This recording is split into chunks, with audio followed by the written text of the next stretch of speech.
is, of course, a candidate from the SJB from the Gaul district. Very good evening to you, Tarek. Good evening to you. And thank you for coming on our program.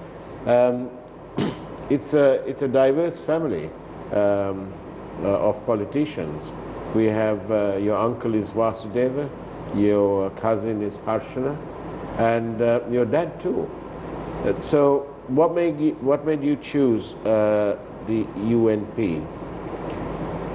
Well, when I was a young university student, I'm from the Colombo University, Faculty of Management Finance, where I graduated. We first aligned ourselves with a non-political university students movement. However, from that point onwards, after my father left the United National Party, I started taking a keen interest in politics, and I've always believed in right-wing politics, and mostly the principles and policies of the United National Party, which came down from its forefathers, the national unity, the principles of development, and helping the poor. All these were very attractive for me as a young man. And so you found all that attractive, but now you find yourself in the SJB. What particular circumstances led to that decision then? Well, I think the same circumstances which forced 99% of the UNPers to join this SJB, because at the presidential elections 2019, we had to take a lot of effort to make Honorable Sajid Premadasa the candidate. Then at his elections, we saw certain prominent political figures who are now associated with the current UNP setup, engaging in various tactics of pulling his leg, so to speak. So I will be the Prime Minister. Was that one of those? I suppose so. I suppose so, because people were expecting a new beginning. I wouldn't want to criticize my former leader, who was my political guru, who brought me into politics. But if you are straight up, then you have to be upfront and open. And if there is a criticism, then there is a criticism. Yeah. So this is about policy and principles. So yes, I suppose at the elections people wanted a fresh beginning, because for 26 years we have been under Mr. Vikram Singh's leadership, and we were, for some unfortunate reason, unable to elect a head of state from the UNP. Mr. Vikram Singh has been leader of that party for much of your lifetime. Yes, since I was 8 years old. Yes. So clearly Mr. Vikram Singh deserves to not be the leader. I mean, he's led the United National Party on a downward trajectory. Do you think that there's any hope that you all will join up again after the election? Well, the only condition we will take over the UNP is with Honorable Sajid Premadasa becoming the leader of the party, because we have we believe strongly in his leadership. That is why we have taken a crucial decision to leave the political party, the United National Party, for which we have spent almost 10 years of our youth, building up the youth organizations, then organizing Habradu electorate, all that. It was a very difficult decision, but that decision was taken after a lot of calculations and with a lot of faith about Honorable Sajid Premadasa's leadership. So yes, we will join the UNP the day we can make him the leader of the United National Party. All right. So now we've spoken about leadership. What kind of policies are you all, the SJB, bringing onto the table, and what has it been driven by? Has it been driven by the current economic conditions? What is it? Well, SJB, to begin with, has a lot of internal democracy as well. Now, generally, the United National Party, though we have been preaching about democracy, internally it was never the same story. But SJB is a strong believer of democracy and social market economy, and the policies, the economic policies of the United National Party and the SJB are, I suppose, along the same lines. But we are a more modern more people-oriented, more welfare-oriented movement. Okay. What is specifically, when you were in this new normal that we are all living now, obviously you all are campaigning from pocket meeting to pocket meeting, smaller groups. Has that helped for you to get a better understanding of the people's problems? Every elections, pocket meetings is a must, but as you say, the mega level of campaigning is impossible during during this post-COVID period. So therefore, I suppose we have more access, people have more access to politicians, and the numbers are smaller, so the discussions are more interactive. Generally what happens is the politician goes and makes a speech and then canvasses for the vote and goes off. But right now in this current setup, we get to talk to people. This is far better, isn't it? I suppose. I feel that it's a better way of doing things. And what are the people saying to you? What are the big ticket items? Sorry, I'm sorry. What are the big ticket items? What's their big issues? Mainly the cost of living, though it's not given the attention it should be given by the current government. Yeah. People are really facing a crunch because during the COVID period, the daily wage earners, we are talking about, they were talking about giving moratoriums to businesses, to individuals, corporate executives, which is a good thing. But for the daily wage earners, all they got was the 5,000 rupee dole per month. And anybody would understand that a family of 4 cannot survive with that 5,000 rupees even maximum for a period of 6 or 7 days. So people are finding it really difficult. And do you think, have you got an action plan? I see you've got your manifesto with you. What's the action plan? Well, immediately we have to look at the big picture, because right now if you look at India, they are targeting to bring in all manufacturing into India, which China is losing out. But what plans do we have? My leader, my party has been saying this for a couple of months, because we are not in power. We can only suggest to the government, but they have to take steps. But if we were in a position of power, we would have done everything possible to attract foreign investment at this point, investment in the sense to bring in relief manufacturing facilities, so to speak, which opportunities are really, would really help to bring about a boom in our economy. Okay. Some questions have come in earlier. What's your take on the current controversy on two matters? We'll take the one that's more current than the other, and that is this issue about the World Cup, the allegations being made of something that happened or allegedly happened in 2011. And I was wondering what your take is. After all, you're a legal man as well.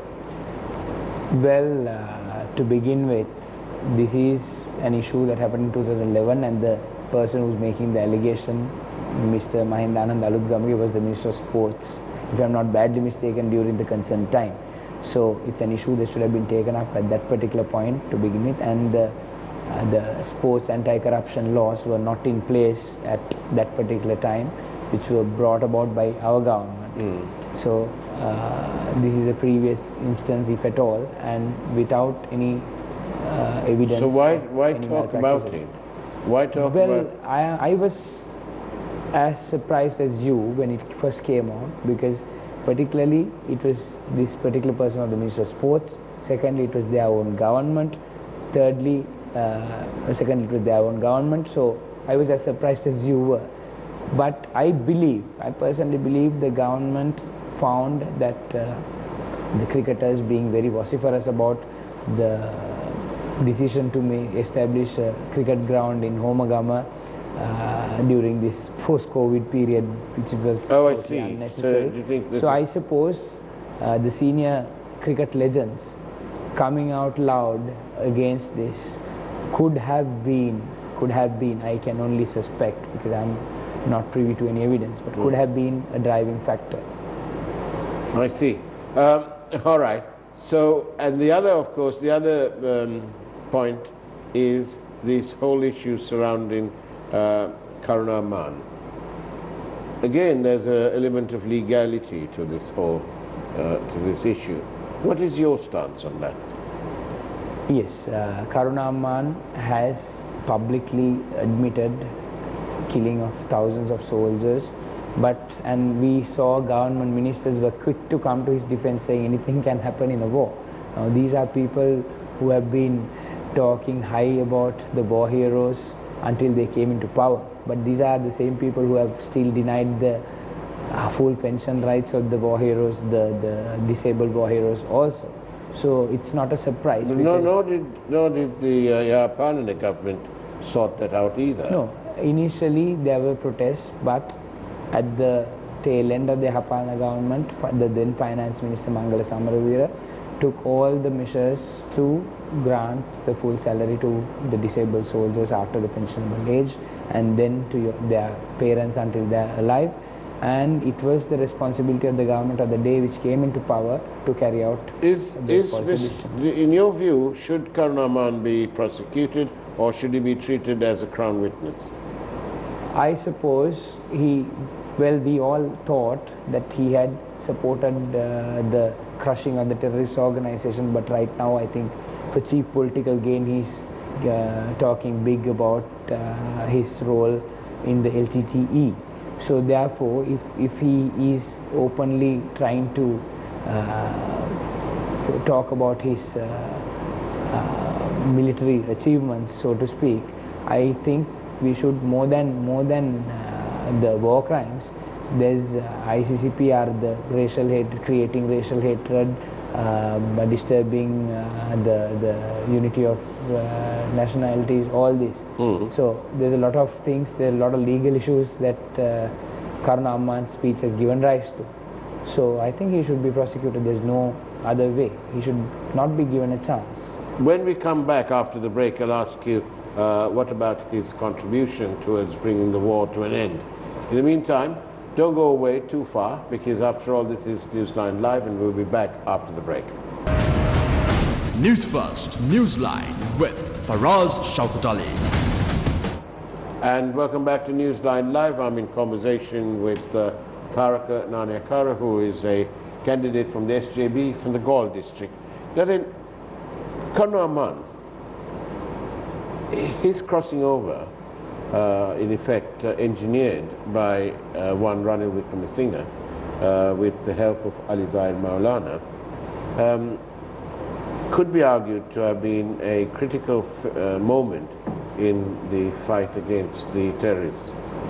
And so there is a school of thought to say that he should be considered a form of a crown witness, for want of a better word.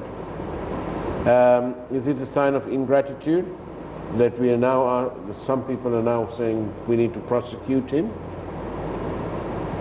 No, I suppose if Karuna Aman wanted to play a role, to be a good example to the world how somebody can come out from a terrorist organization and merge into the democratic process, yes. Yeah. But my problem is not exactly about the crimes he committed during the war, but about him, the recent statements he made could spread severe racial hatred, and people have been incarcerated for much smaller things in this country. Right. We have a very strong law against this racially motivated speech and all that, and the ICCPR and the ICCPR convention. So that is my issue with him. Are you acutely aware of that underlying tension, especially as you come from the Gaul district, where you have a healthy mix of the communities? Yes, because in Gaul we have taken pride in our racial harmony. Being a very harmonious city, Sinhalese, Muslims, Tamils, few families, few Burgher families, all that historically. But we saw certain riots during 2016-17, religiously motivated riots. But yes, people were upset at the least about Harun Amman's statement, because this is something we want to bury and go. This is not something we just want to refer back every day. War was ugly. Everybody suffered. So I believe it's best that all those dirt be laid to rest. Okay. One of our viewers is sending, thank you for all the questions, by the way. One of our viewers says that he wanted to kill Sampantan. Do you agree? He wanted to? To kill Mr. Sampantan? I wouldn't know, but his name is definitely aligned with the murder of Nadaraja Raviraj, democratically elected parliamentarian of the Jaffna district. Yeah. His name is aligned for providing the weapon that was used to murder MP Raviraj. Right. So I wouldn't know. Therefore, as a lawyer, you call for for some sort of proceedings in the investigation. Yes, because there are ongoing investigations by the Criminal Investigations Department of the Sri Lanka Police, not only about this particular speech he made, but also with these involvements, with the usage of forged passports. There are so many inquiries that have been laid to rest without being concluded. So I suppose the government should take immediate steps to conclude these inquiries and let the people know what it exactly is. We need to ask you this question as we come to traverse towards the end. Will your party take action against corrupt politicians if and when it comes to power? Most definitely and most certainly. That is one reason we have aligned, or we have joined the SJB, because it's a new political movement which believes in that case, fighting corruption. Taraka Nanakara, tell me why it is that under the Yapalane government, having promised the people the sun and the moon and anything other than rice from the skies, and they promised to look into corruption, when they came in, hardly anything happened. We had MP Namal Rajapaksa and his brother remanded for some weeks. We had cars supposedly belonging to Namal Rajapaksa parked outside the FCID in Chatham Street until the weather took care of the covers and the tires went down. But nothing really happened of any substance. We had a businessman who was supposedly the private banker to everybody in this country, who was questioned other than at the FCID premises, and they conveniently waited till the press moved away before sort of charging him, and but he wasn't remanded, and so this was all optics and nothing else. Why should the people believe that this offshoot of the UNP will do anything different? Because SJB is free of all political deal makers. Right.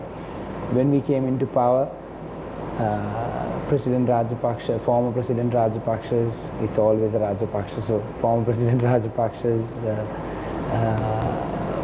issues were dealt with and sorted out by certain elements in our government. We are not shy to say that, and we are ashamed of it. And we have the fullest confidence in our current leadership that he will not permit such misgivings when we are in power. And hand on your heart, can you tell us whether you are as ashamed of the central bank bond scam as you are of what you just said? Central bank bond scam has been an allegation that tarnished our image from the second month of our I think you're putting it government. mildly. It isn't just tarnished, it's ruined the name of the United National Party. It ruined the chances of a majority in Parliament, and it ruined the chances for young politicians like yourselves. Yes, and it should be either the perpetrator should be either dealt with or inquired into and dealt with. But now for 5 years we have been in power, true, and if we refresh our memory from November up to To date, that's about 7 months of What happens if the SJB SLPP government. what happens if the SJB gets a majority in Parliament?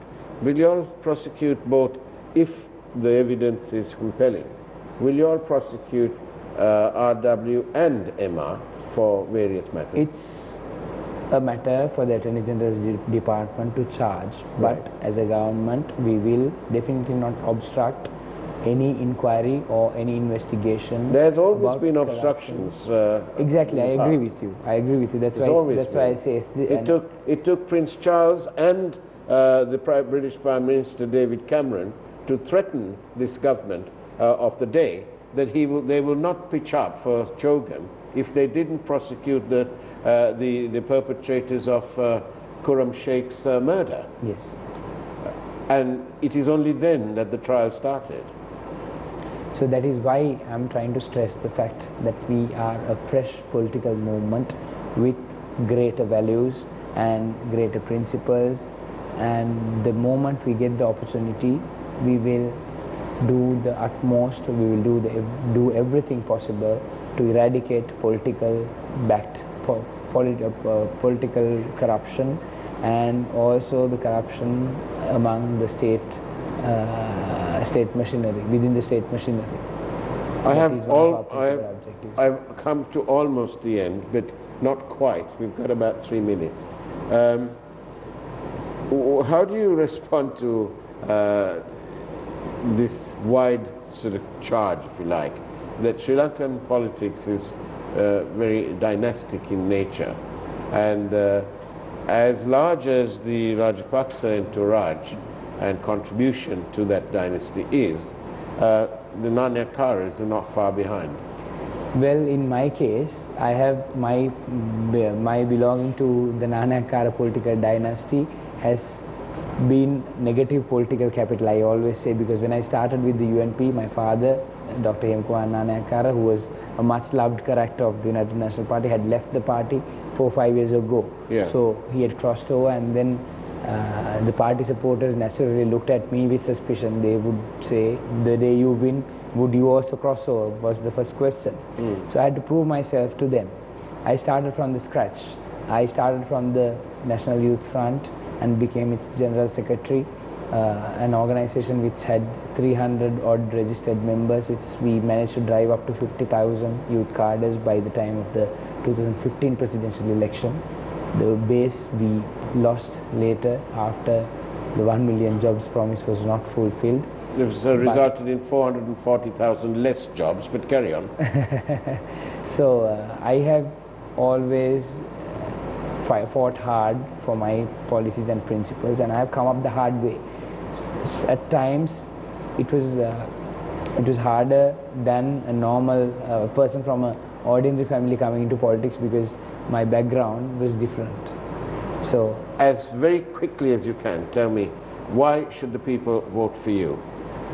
People have been saying we don't want all 225 again, but there are gentlemen, there are educated people within the 225, but definitely the principal lawmaking institution of this nation needs a fresh outlook. It needs fresh faces. It needs people who would not throw chili powder at the speaker of the house. It needs people who can study a draft act and contribute to policy making and law making of this country. So I suppose I would fit that bill, and it looks like the voters of Galle district would go ahead and make that change, and I'm looking forward. Thank you very much, Tarak and Nanayakkara, and that's the way it was on Newsline Live. Thank you for watching. Take care, great evening ahead, and a wonderful weekend too. And that's the way it was. Take care, God bless.